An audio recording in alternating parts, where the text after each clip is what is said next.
दोस्तों, जब हमारा मस्तिष्क अच्छे तरीके से काम करता है तो ही हम अच्छा सोच पाते हैं और जीवन में अच्छे अच्छे बदलाव भी ला पाते हैं। और जीवन में अगर आपको बड़े फैसले लेने हैं, मुश्किल हालातों से निपटना होता है, तो हमें मानसिक रूप से मजबूत होना बहुत ज्यादा जरूरी होता है। जरूरी नहीं कि आपकी जिंदगी में हर पल अच्छा ही होता रहे और आप तभी खुश रहे। कभी कभी आपकी जिंदगी में ऐसे वक्त भी आएंगे जहां पर आपको भारी मुसीबतों का सामना भी करना पड़ सकता है। ऐसे में कई बार होता है कि इंसान मुसीबतों का सामना करते करते, अपने मुश्किल हालातों से लड़ते लड़ते अपने जीवन से हारने लगता है। लेकिन वहीं पर जो इंसान मानसिक रूप से मजबूत होते हैं, वह इन मुश्किल हालातों से, अपने कठिन समय से बाहर जरूर निकल आते हैं। तो साथियों, आज की इस वीडियो में हम अपने मुश्किल वक्त से बाहर कैसे आए, इसी पर चर्चा करने वाले हैं। साथियों, HY इंस्पायर यूट्यूब चैनल को सब्सक्राइब जरूर करें और बेल आइकॉन को प्रेस करें ताकि इसी तरह के वीडियो आप तक पहुंच सके। साथियों, आज मैं 5 नियम बताने वाला हूं, जिसे अगर आप जान और समझ लेते हैं तो यकीन मानिए, आप अपने मुश्किल हालातों से जरूर बाहर निकल आएंगे और आप मानसिक रूप से एक मजबूत इंसान भी बन जाएंगे। तो साथियों, आज की यह वीडियो बहुत ही महत्वपूर्ण होने वाली है। इसे छोड़कर कहीं जाइएगा नहीं साथियों। एक बार एक बौद्ध महात्मा आश्रम में अपने शिष्यों को दिमाग के ऊपर कुछ प्रवचन दे रहे थे। गुरु कह रहे थे कि इंसान के मस्तिष्क के विचार कभी अच्छे होते हैं तो कभी बुरे होते हैं। अच्छे विचार जब उसके दिमाग में जन्म लेते हैं तो वह अच्छी और कल्याणकारी बातें सोचता है, लेकिन वहीं पर अगर बुरे और गलत भावनाएं जन्म लेती हैं तो उससे उसका पतन होता है। तभी उन्हीं में से एक अमित नाम का शिष्य खड़ा होता है और गुरु से पूछता है कि गुरुवार, क्या कुछ ऐसा तरीका आप बता सकते हैं जिससे कि हम अपने मस्तिष्क को मजबूत और ताकतवर बना सकते हैं, खुद को मानसिक रूप से मजबूत बना सके। गुरु कहते हैं कि अवश्य मैं बताऊंगा, लेकिन उससे पहले मैं कुछ बातें मन पर बता रहा हूं जिसे तुम लोग ध्यानपूर्वक सुनना, तभी जाकर के हम बताएंगे कि मानसिक रूप से मजबूत कैसे बने। तभी तुम सब इस बात को बड़ी ही आसानी से समझ पाओगे। गुरु कहते हैं कि जब भी हम कुछ सोचते हैं तो सबसे पहले वह विचार हमारे मस्तिष्क में जन्म लेते हैं और उसी के अनुरूप हमारा पूरा शरीर कार्य करने लगता है। मान लो कि आप कुछ दुख भरी बातें सोचते हैं तो आप बिल्कुल शिथिल होते चले जाते हैं, आपके शरीर की ऊर्जा कम होने लगती है। लेकिन वहीं पर अगर आप कुछ उत्साह भरी बातें सोचते हैं तो आपके शरीर के अंदर असीमित ऊर्जा बहने लगती है। आप वाकई में ऊर्जावान दिखाई देने लगते हैं। आप यह अनुभव खुद कर पाएंगे कि जब आप खुशी होते हैं तो आपके शरीर के अंदर बहुत ऊर्जा आ जाता है। आपका रोम रोम रोम खिल उठता है। ऐसा इसलिए हुआ क्योंकि आपने अपने दिमाग में कुछ जोश भरी बातें सोची। शरीर तो वही है आपका, लेकिन जब आप दुखी होते हैं तो आपका शरीर बिल्कुल ऊर्जा विहीन हो जाता है। लेकिन जब आपके विचार जोश भरे वाले होते हैं तो आपका शरीर खिल उठता है। यानी हमारा शरीर किस तरीके से काम करेगा, यह सब हमारे मस्तिष्क में उत्पन्न हो रहे विचारों पर निर्भर करता है। अब तुम सबको मेरी बातें बहुत ही अच्छे तरीके से समझ में आएंगी। अब हम बताने जा रहे हैं कि मानसिक रूप से हम मजबूत कैसे बने। गुरु कहते हैं कि मैं तुम सबको 5 तरीका बताऊंगा। अगर आप उन 5 तरीकों को अपने दिमाग में लाते हैं, वैसा ही सोचते हैं, तो यकीन मानिए आपका शरीर भी वैसा ही काम करने लगे। जैसा कि मैं पहले बता चुका हूं कि जब आप दुखी होते हैं तो आपका शरीर ऊर्जा विहीन होने लगता है, लेकिन जब आप खुश होते हैं, आपके दिमाग में अच्छा विचार आया और आप खुश हो गए तो आपके शरीर में अच्छी ऊर्जा बहने लगती है। इसका मतलब यह है कि अगर हम वह 5 तरीका जान लें और वही हम अपने दिमाग में सोचें तो हमारा शरीर भी ऊर्जा और जोश से भर जाएगा, अर्थात हम मानसिक रूप से मजबूत बन जाएंगे। और वास्तव में जब आप मानसिक रूप से मजबूत बन जाएंगे तो आप मुश्किल हालातों का सामना बड़ी ही आसानी से कर लेंगे। गुरु कहते हैं कि शिष्यों, मानसिक रूप से मजबूत बनने का पहला नियम है, जो हो चुका है उसकी परवाह करना छोड़ दो। गुरु कहते हैं कि शिष्यों, मुझे यह बताओ कि सूर्य किस दिशा में उगता है। तो सभी शिष्यों ने एक साथ जवाब दिया कि गुरुजी, सूर्य पूर्व दिशा में निकलता है। फिर गुरुजी ने कहा कि अगर मैं यह कहूं कि सूर्य पश्चिम दिशा से निकले तो क्या वह निकलेगा? सभी शिष्य कहते हैं कि बिल्कुल नहीं गुरुवार। सूर्य तो पूर्व दिशा से ही निकलेगा, हम उसके स्थान को, उसके जगह को बदल नहीं सकते हैं। फिर गुरु कहते हैं कि मान लो बारिश का मौसम है, और अगर मैं यह बोलूं कि बारिश बंद हो जाए, तो क्या हमारे बोलने से बारिश बंद हो जाएगी? शिष्य कहते हैं कि नहीं गुरुवार, वह तो मौसम में बदलाव की वजह से होगा। जब मौसम में बदलाव होगा तो बारिश बंद हो जाएगी। फिर गुरुजी कहते हैं कि अगर मैं तुम लोगों से यह कहूं कि ठंडी के मौसम में गर्मी पड़ने लगे, तो ऐसा होने वाला तो नहीं है। शिष्य कहते हैं, गुरुवर आप ठीक कह रहे हैं, यह कभी नहीं हो सकता कि ठंडी के मौसम में गर्मी पड़े और गर्मी के मौसम में ठंडी पड़ने लगे। ये मौसम तो प्रकृति पर निर्भर करता है, जो कि हमारे बस में नहीं है। फिर गुरु कहते हैं कि ठीक उसी प्रकार अगर जो चीज हमारे वश में नहीं होती है, या जो बातें घटनाएं बीत चुकी हैं, अगर हम उन घटनाओं को लेकर के बार बार परेशान होते रहेंगे या उसकी बहुत ज्यादा परवाह करेंगे, तो क्या हम भूतकाल की घटनाओं को बदल सकते हैं? शिष्य कहते हैं कि नहीं गुरुवार। फिर गुरु कहते हैं कि अगर तुम उन बीती घटनाओं को लेकर के बार बार चिंता में रहोगे और उस चीज की परवाह करोगे, तो तुम परेशान होते चले जाओ। इसीलिए तुम्हारी जिंदगी में जो घटित हो चुका है, कोशिश करो उसे भुलाने की, और उसका एकमात्र तरीका है कि आप अपने आने वाले समय पर, आने वाले भविष्य पर, आने वाली चीजों पर अपना ध्यान केंद्रित करिए। गुरु आगे कहते हैं कि मानसिक रूप से मजबूत बनने का दूसरा नियम है ध्यान करने की आदत डाले। गुरु कहते हैं कि गौतम बुद्ध जब सत्य की खोज में निकल पड़े थे, तो उन्होंने बहुत सारे उपाय किए, बहुत सारे कर्मकांड किए, लेकिन उन कर्मकांडों की वजह से उन्हें बहुत ज्यादा कुछ हासिल नहीं हुआ और उनका शरीर दुबला पतला होता चला गया, लेकिन वह सत्य की खोज करने में असमर्थ रहे। उनके गुरुओं ने उन्हें बहुत सारे कर्मकांड उपाय बताए, लेकिन उन कर्मकांड का कोई मतलब नहीं हुआ। अंत में जब भगवान गौतम बुद्ध स्वयं ध्यान की अवस्था में बैठे, तो धीरे धीरे ध्यान की गहराइयों में जाकर के उन्हें वह सारी चीजें लगने लगीं जिस चीज की वह खोज में निकल पड़े थे। ध्यान के जरिए वह अपने सभी विचार पर विजय पा लिए। उन्होंने पापी मार्ग को पराजित किया, काम वासना पर विजय पाई, अपनी हर एक भावना पर वह विजय पा ली, और यह सब तभी हुआ जब वे ध्यान की गहरी अवस्था में बैठे और कई दिनों तक ऐसे ही बैठे रहे। ध्यान करने से हमारा मन और मस्तिष्क बहुत ही शांत हो जाता है।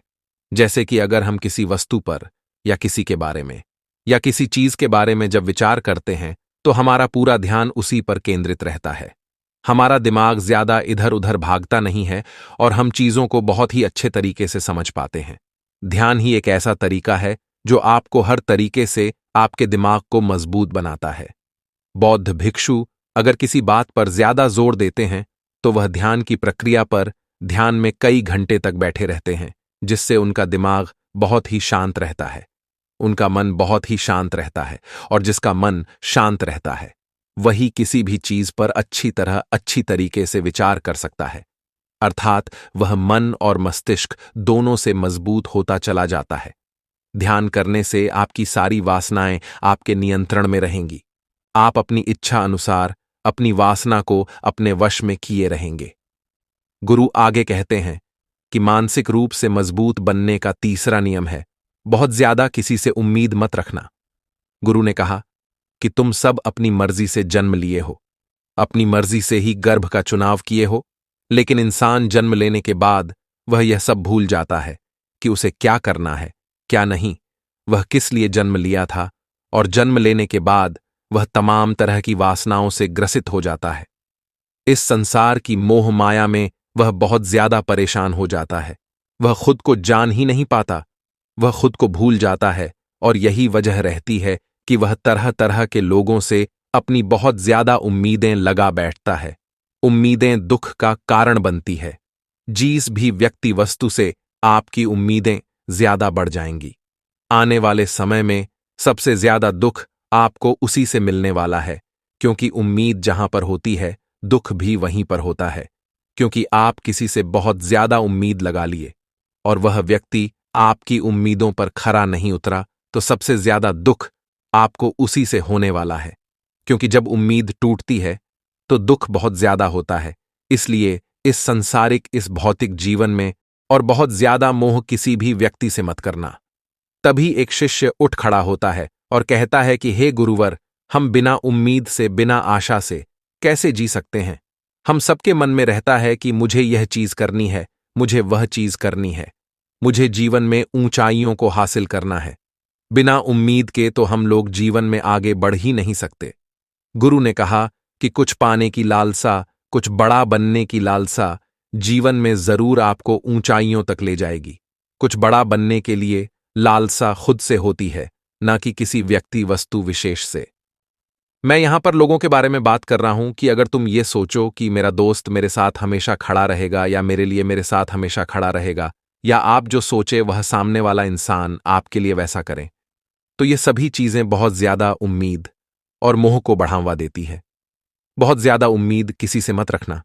खुद से उम्मीद रखोगे तो दुख बहुत ज्यादा नहीं होगा, लेकिन अगर दूसरों से उम्मीद रखोगे और वह उम्मीद पूरी नहीं हुई तो दुख बहुत ज्यादा होगा।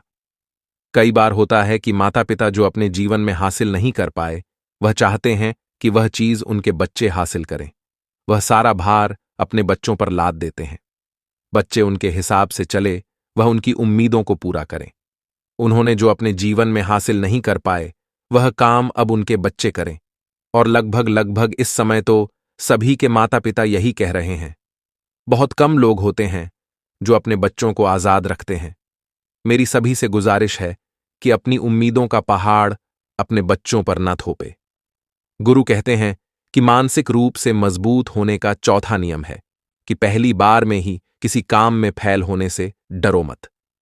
गुरु आगे कहते हैं कि शिष्यों, अगर डर तुम पर हावी हो जाएगा तो तुम अवश्य असफल हो जाओगे। अपनी जिंदगी में वह इंसान सबसे ज्यादा असफल होता है जिसे अपने लक्ष्य को पाने का डर रहता है। अगर डर तुम्हारी जिंदगी में बढ़ गया तो तुम्हें वह असफलता की तरफ जरूर ले जाएगा, क्योंकि डर तुम्हारे आत्मबल को, तुम्हारे आत्मविश्वास को डगमगा देगा, कमजोर कर देगा। और तुम्हारा आत्मबल, तुम्हारा आत्मविश्वास कमजोर हो जाएगा तो तुम निश्चित ही अपने लक्ष्य को पाने में असमर्थ महसूस करोगे, और यही असमर्थता तुम्हें असफलता की तरफ ले जाएगी। इसलिए जीवन में जब तुम अपने लक्ष्य की प्राप्ति के लिए आगे बढ़ो तो मन में किसी भी चीज की शंका मत रखो कि मैं फेल हो जाऊंगा। अगर यह नहीं हुआ तो यह हो जाएगा। यह सब बातें अपने दिमाग में मत लाओ, क्योंकि यह सभी बातें आपको डर की तरफ ले जाएंगी। और जब डर बढ़ेगा तो तमाम शंका आपके दिमाग में पैदा होगी। आपको घबराहट भी हो सकती है, आपको नींद नहीं आएगी, रात को बेचैन मन होने लगेगा, क्योंकि आपका डर आपको असफलता की तरफ ले जा रहा है। और जब असफलता का विचार आपके दिमाग में आएगा तो आप और ज्यादा डरने लगेंगे। इसलिए जीवन में जब आप लक्ष्य की प्राप्ति के लिए आगे बढ़ जाओ तो मन में कोई शंका मत रखो, सिर्फ और सिर्फ अपने काम करने पर ध्यान दो। जब तुम काम करने पर ध्यान दोगे तो तुम कभी डरोगे नहीं, क्योंकि तुम अपने लक्ष्य की प्राप्ति के लिए काम कर रहे हो, उसके लिए जुट गए हो, तो तुम्हारा डर खत्म हो जाएगा। और जब डर खत्म हो जाएगा तो तुम जरूर सफल हो जाओगे। गुरु आगे कहते हैं कि पांचवां नियम है मानसिक रूप से मजबूत बनना। वह यह है कि जिंदगी में कभी भी खुद को कोसो नहीं। गुरु कहते हैं कि जो इंसान जितना ज्यादा संघर्ष करता है वह उतना ही मजबूत बनता चला जाता है। जितना ज्यादा तुम मजबूत बनोगे उतना ही ज्यादा तुम काबिल होते चले जाओगे। इसलिए अगर तुम किसी भी चीज में असफल भी हो जाते हो, या कोई चीज तुम्हारी इच्छा के अनुसार नहीं हुई, या तुमने कुछ ऐसा कार्य किया जैसा नहीं करना चाहिए था, और इन सब बातों को लेकर के अगर तुम पछता रहे हो, खुद को कोस रहे हो, तो यह तुम्हें मानसिक रूप से कमजोर करता चला जाएगा, क्योंकि खुद को कोसना बहुत ज्यादा खतरनाक होता है। यह आपके दिमाग की क्षमता को कम कर देगा, आपकी सोचने समझने की शक्ति को कम कर देगा, आपके आत्मबल, आपके आत्मविश्वास को कम कर देगा। इसीलिए जीवन में कभी भी किसी भी कार्य के लिए खुद को कोसना नहीं, क्योंकि अगर वह कार्य तुमसे नहीं हुआ है, या जो तुम सोच रहे हो वह जिंदगी में नहीं कर पाए, तो इसका मतलब यह नहीं है कि तुम असफल ही हो गए। अगर मैं यह कहूं कि यह सामने वाला आम का पेड़ है, इस पर सबसे पहले कौन सा जानवर चढ़ेगा, हाथी चढ़ेगा, बंदर चढ़ेगा, या फिर गिलहरी, या फिर शेर, तो सभी शिष्यों ने कहा कि गुरुवर, इस पर तो गिलहरी और बंदर सबसे पहले चढ़ जाएंगे। तभी फिर गुरु कहते हैं, अगर यह हाथी सोचे कि मैं इस पेड़ पर नहीं चढ़ पाया, अगर वह खुद को कोसने लगे, तो क्या यह सही है? शिष्य ने कहा कि गुरुवर, यह तो गलत बात है, क्योंकि हाथी तो कभी भी पेड़ पर चढ़ ही नहीं सकता। हाथी तो पेड़ पर चढ़ने के लिए बना ही नहीं है। गुरु कहते हैं कि ठीक इसी प्रकार हर एक व्यक्ति का काम करने की कला का, दिमाग का अलग अलग महत्व होता है। कोई किसी कार्य में माहिर होता है तो कोई किसी कार्य में। बस हमें इसी को समझने की जरूरत होती है। जरूरी नहीं कि दुनिया के लोग जैसा कर रहे हैं तो तुम भी वैसा करो। तुम अपनी प्रतिभा के हिसाब से कार्य को करो। अगर तुम अपनी प्रतिभा के हिसाब से करोगे तो तुम उसमें जरूर सफल होंगे। अगर तुम सब यकीन के साथ इन 5 नियमों का पालन अपनी जिंदगी में करते हो तो तुम मानसिक रूप से अवश्य मजबूत बनोगे। फिर कोई परेशानी, कोई भी रुकावट तुम्हारी जिंदगी में नहीं आने वाली है। कोई समस्या भी आएगी तो तुम उसका डटकर सामना भी कर पाओगे। सभी शिष्य गुरु की बात को सुनकर उनका कोटि कोटि नमन करते हैं और वे लोग समझ जाते हैं कि मानसिक रूप से मजबूत बनने के यह 5 नियम उनकी जिंदगी में कितने हितकारी साबित होने वाले हैं। वह सभी गुरु को प्रणाम करते हैं और उस दिन की शिक्षा भी पूरी हो जाती है। सभी लोग अपने आश्रम में चले जाते हैं। तो साथियों, यह वीडियो आपको कैसी लगी? मैं उम्मीद करता हूं इस वीडियो से आपको बहुत कुछ सीखने को मिला होगा। अपनी राय कमेंट बॉक्स में दें। यदि आपने हमारे YouTube चैनल HY इंस्पायर को सब्सक्राइब नहीं किया है तो सब्सक्राइब कर ले ऐसे ही वीडियो देखने के लिए। फिर मिलते हैं अगले वीडियो में। जय हिंद,